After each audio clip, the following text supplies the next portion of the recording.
drive on Lugnutz. Well then, nothing left to do but to crank over those engines, gearheads, because 'tis none other than us, the Lugnutz Podcast. Recorded for August 2024. Ford Maverick. It's a real Maverick. Honda concept from 1984. 33 Stridesdale. Lamborghini. And Japan is having fun with magnets. That and more on this week's Lugnutz. Thank you for joining us.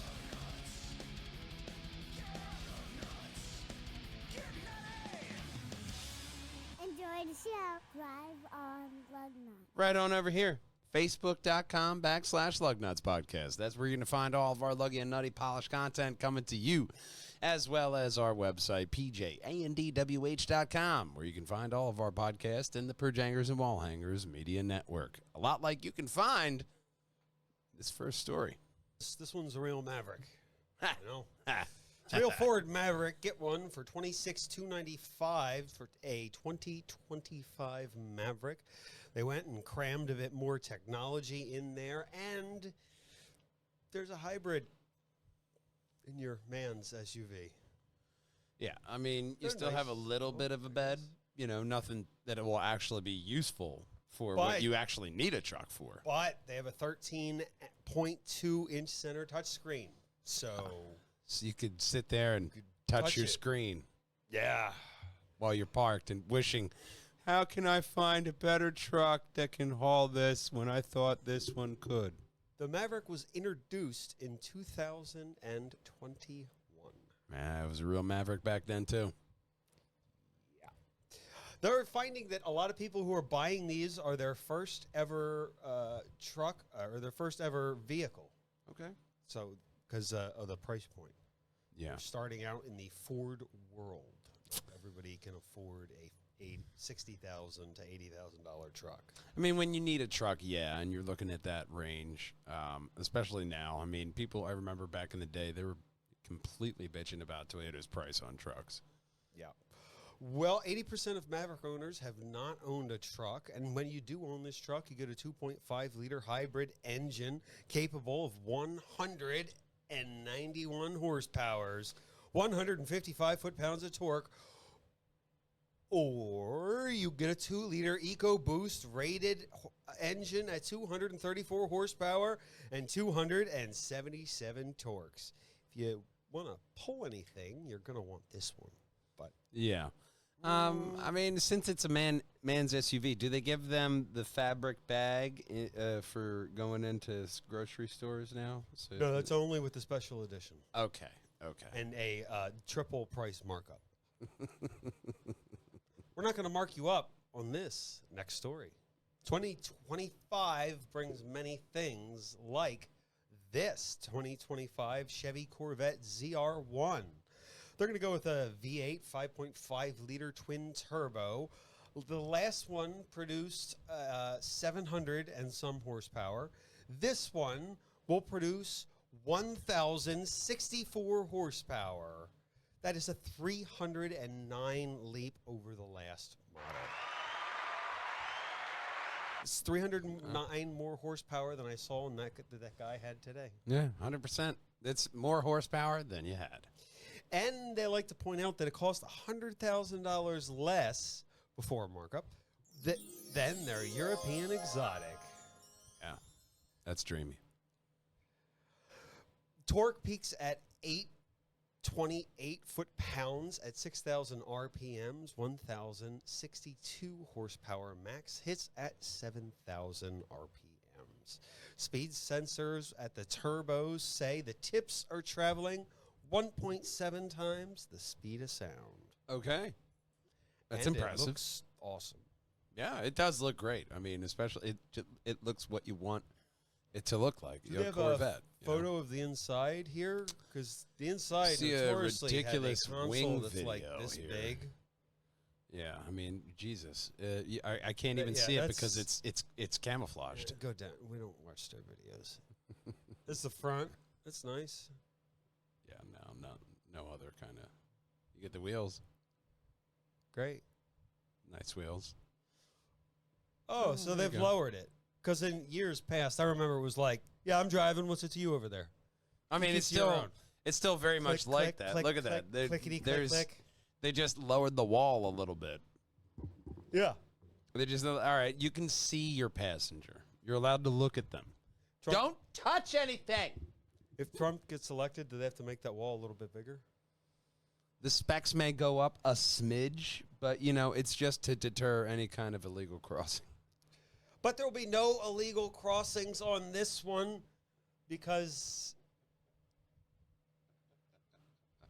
it's a blast from the past.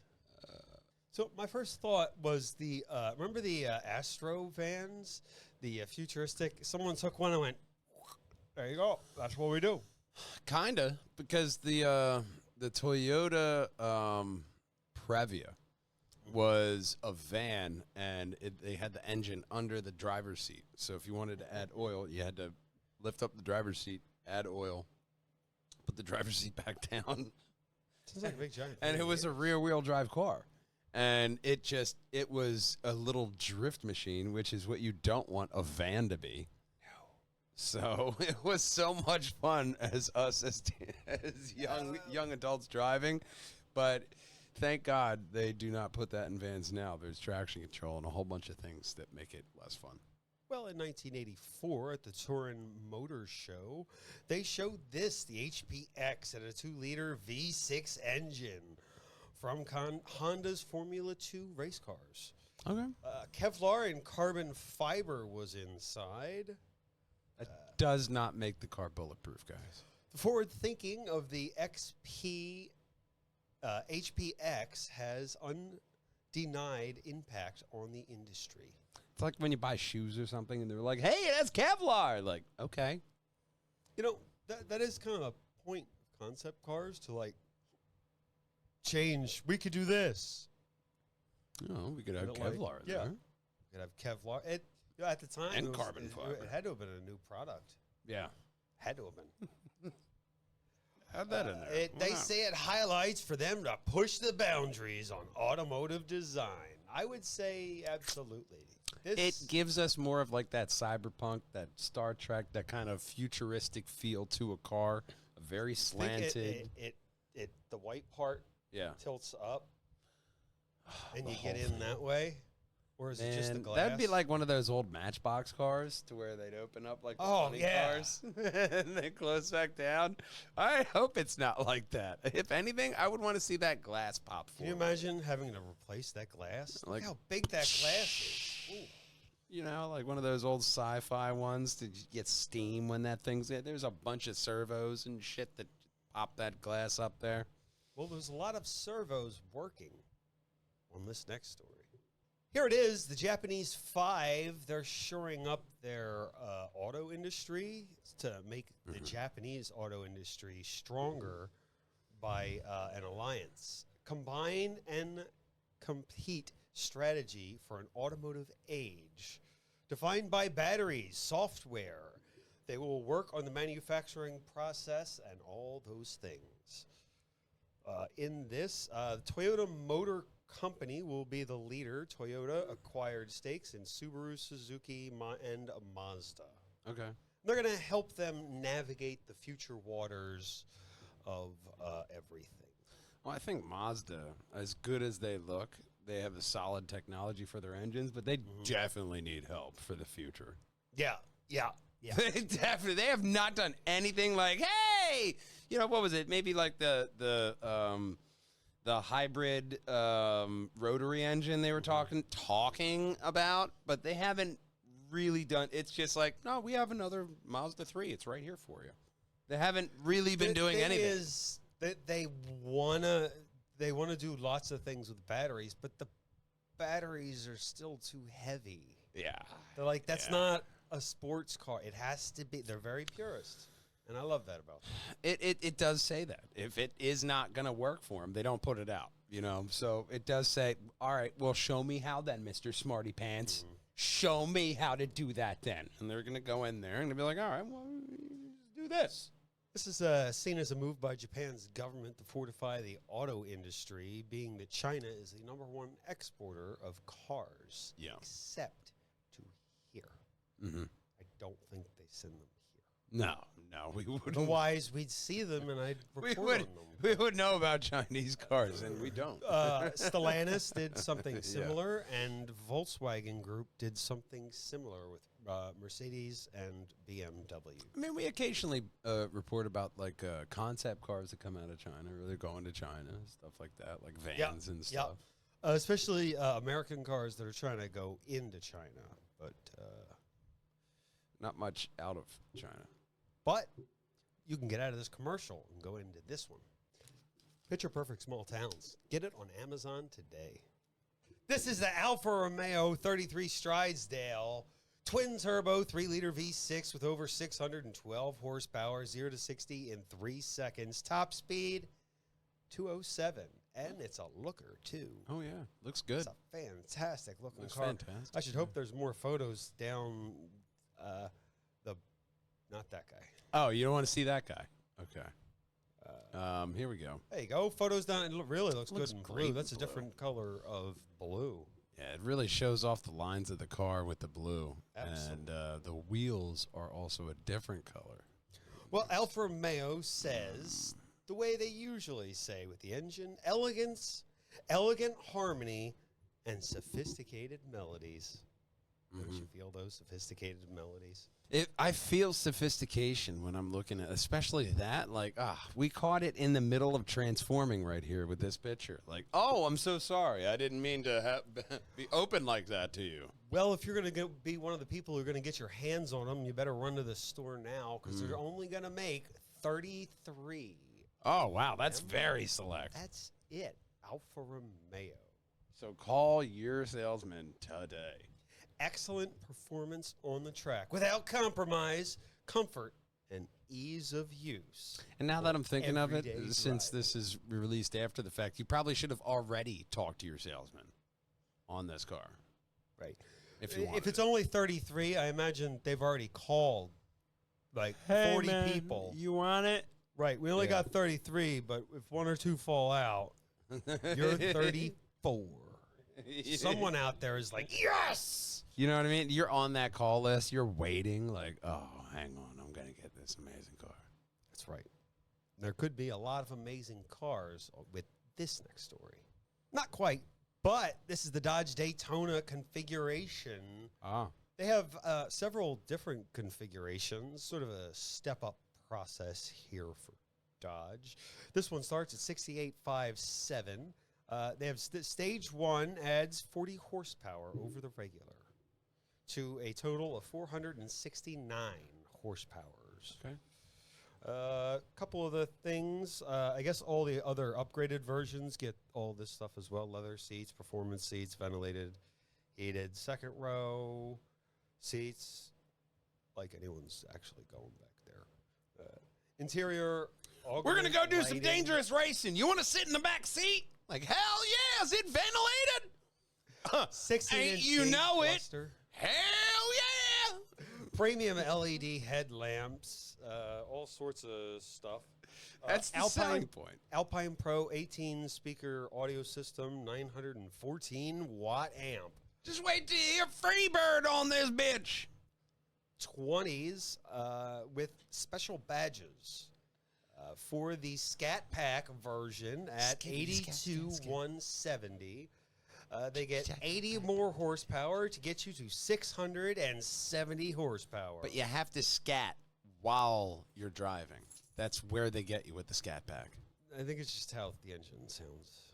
Okay, that's better. That's better It than sounds scatting. when you put it. I'm Yeah. guessing. Yeah, jazz scatting it would But- be annoying after a while. This one is the one in the picture because we can see those big red Brembos, 6 pistons in the front, They really didn't change it. and a lot of All that carbon much. fiber. It's a classic look. Look, they just extended this down and they closed up the grill a little bit, and they're like, all right, we're done. You don't want to go too far from. It's a great looking car. It's always been a great looking car since they brought it back. It has, but I don't know. I mean, everybody else is just being so innovative with their cars, and I just feel like it's a little bit too similar. Are we gonna go? I feel like they're going a little bit too Porsche here. Well, prices are a bit more. The 2023 Dodge Scat Pack 6.4 Hemi V8 started at $51,925. So okay, and prices are not the only things changing. They're going to slowly shift towards electric instead of the sudden stop and run method. Yeah. Gradual is probably a better way. You get all the infrastructure in place, and then you ramp it up. God, how big of a bat over the back of the head is that? Like, yeah, this one has a Hemi, but then it's going electric. Like, But to get one of those last Hemis, Oh, that's the one you want to put. You want this one to collect barn dust, as we say. You want to stick it in a barn, just let it collect barn dust. It'll be worth so much. Oh, this is the last Hemi. Oh, last Hemi. It's got a nice layer of barn dust, too. Like, hell yeah. Well, the electric range will be 317 miles. You'd probably need a new battery if you left that one in a barn for a long time. Yeah. And it's a battery car, so it'll probably burst into flames at one point. The battery So don't will be park too it in your expensive barn. to change. Maybe like one of those tarp over cars, you just throw a tarp over it. For a 317-mile range, man, I'm that's probably not driving it flat out. No, that's probably you're not weighs. gonna give the flat out range. Like a Bugatti Veyron is like 8 minutes or something flat. No, out. they do, Nobody's but they like, do give that. It's like 8 minutes, and you also need new tires. Yeah, but if you have a lead foot, you're only gonna get 8 minutes of enjoyment out of this Well, if you do have car. a lead foot, call the Bugatti people. They might be interested, or they might throw you out, like they might do with this next story. And stay out. Way out back. In 1995, the Subaru Outback made its debut. I remember when this debuted. It looked so cool. It looked like you could do so many things with it. Oh, yeah. I wanted an Outback so bad. I Yeah. wasn't old enough to drive at that point, but still, they were awesome. It was like those Pontiac Aztecs when they came out. You're like, oh, my God, you can camp in that thing? Oh, they really tried, but it's still... The Aztec, I talked to mechanics who worked on them. They're like, oh, my God, was that a garbage piece of shit? And it's ugly, too. Oh, okay. I mean, I overminded the ugliness because you could camp in it, but it just turns out that's how you're waiting for the tow truck, is you're just camping in your Aztec. But, yeah, there's one story with they have a big, giant fold-out camping thing that I did not cover because... Bring your own tents. This is a car show. Well, with Subaru, they've been made in the same plant since then. They're considering moving production away from the U.S. and back to Japan. It has been made up until this point at Indiana Automotive. Subaru Indiana Automotive. SIA. Subaru is expected to consolidate the midsize crossover in Japan in 2025. Production, the hybrid there in 2026. So, to get the tax credit. Of course. Then 2025, it's going to get a redesign. The Outback built in Subaru will have a hybrid powertrain. Okay. And building in the two places frees up space in the SIA plant to, do stuff. I mean, everybody needs places for, activities. And building things. And if you're looking for a book on activities,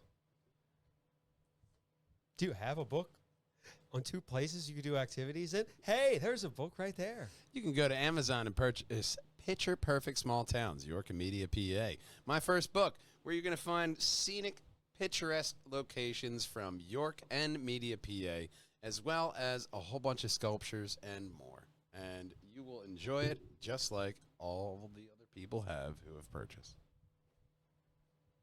just like you'll enjoy this next story.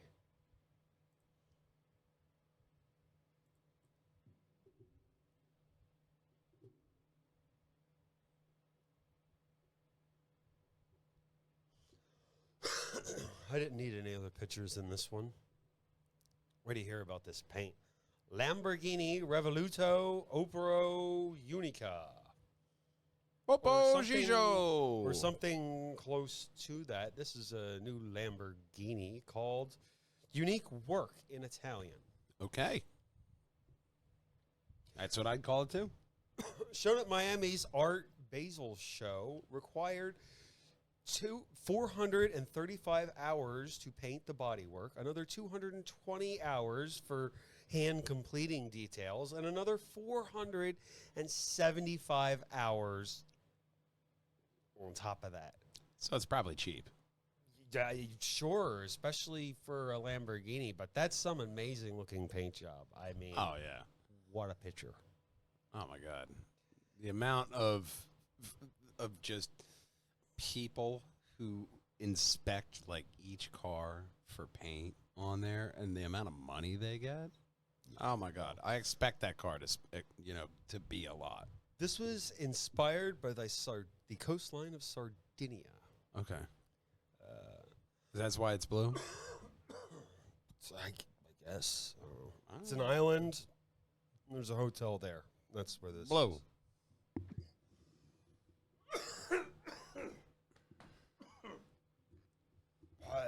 I like the blue car, but actually our national color is fuchsia. Well, you could turn fuchsia in this one. It has a 6.5 liter V12 with 3 electric motors and a 3.8 kilowatt hour lithium ion battery pack to make 1,001 horsepower, 793 torques. Yeah. Are screwed in there for your It's car. that extra one that gets you. Like, 1,001 horsepower. You're like, whoa! It's not just 1,000. Well, I've been in a 1,000 horsepower car, but over 1,000 horsepower car. That's how they would sell it to you. Like, man, this is the over 1,000 horsepower car. They go, yeah, what's the spec? 1,001. This one's another one where they'll call you. Yeah. Would you like one? Mr. Gabriel, Peter Gabriel, because it's the only name I can think of at the moment. Sure. If he has I also don't think they'd be calling collection. Peter Gabriel, but, Right, maybe. whatever. Sure. You know what? They might want to call this next story. Mr. Before the Mr. CIA. Arnold Palmer, would you like... Yeah. Bring your iced tea and lemonade mix down here. We'd like to give it a try. It'd be so great. It'd be so great. Like this next story will be so great. Thank you. Thank you for joining us.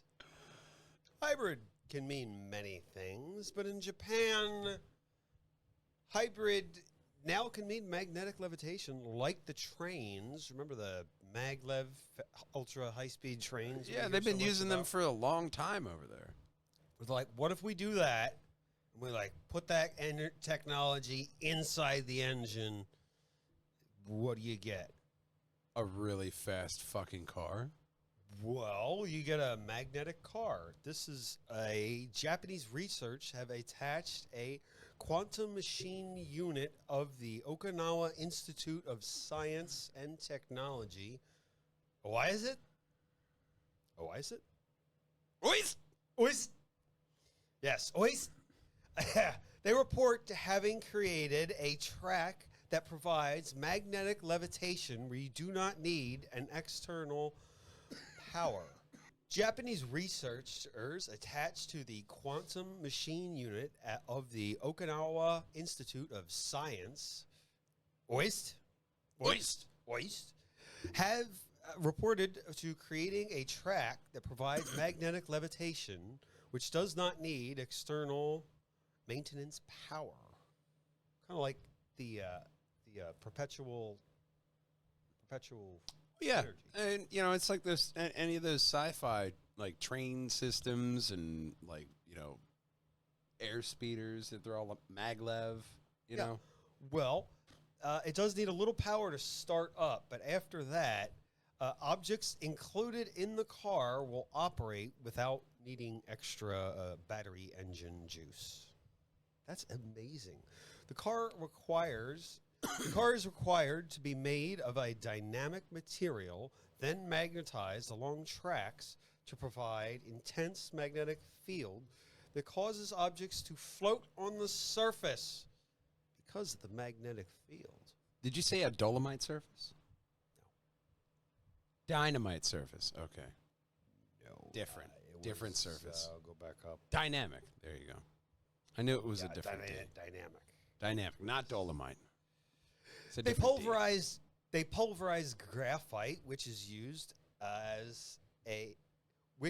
a crystallized carbonized material. Then they did some chemistry and created a wax paste, which made into another paste for some reason. You got to have multiple pastes. And then it's arranged to create a continuous magnetic grid. So it's like one of those paper mache, like kindergarten things. That This one is this not, one's maglev. and it's also not a full-size one. So they do say they're going to have a little bit of trouble making it bigger. I'm guessing that comes down to that whole battery size being heavy thing. Like No, a it's lot of because these materials are heavy. it requires these teeny tiny little pieces. Oh, yeah.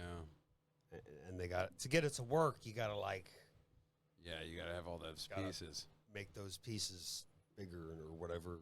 God, You got that's to do worse. science stuff, and then science stuff comes out. That's worse than like a Death Star Lego kit right there. Yeah.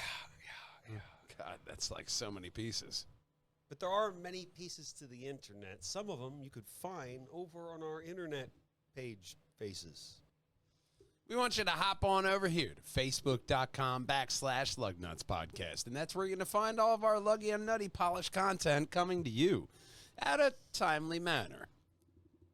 As well as we want you to go ahead and hop on over to Amazon.com and pick up Picture Perfect Small Towns, York and Media, PA, because this is the book that is going to show you all of the simplistic but yet elegant places in America, in Pennsylvania. So it's elegant, a lot like a Maserati or a Porsche, because nothing rolls without Lugnutz. We'll see you next week, gang. Until then, drive on! No honorable mentions this week because I shut the computer. Oh, I don't think I had any anyway. okay. Otherwise, you'd probably have the computer open. Yeah. You would have saw it. You'd be like, honorable mention, Bob, for being the best For assembly. a guy who goes up and down in the water. Yeah. Best at bobbing up and down in the water. Bob's up and down the water like nobody else. Nobody's Bob. like Bob. Go Bob. Appreciate the Bobs in your life. Yes. That's the message of this week. Appreciate the Bobs. And everybody else. The ups, the downs, and all the ups and downs in the water. Until the next down in the water, we'll see you here next week, gang. Until then, drive on. Drive on Lugnutz.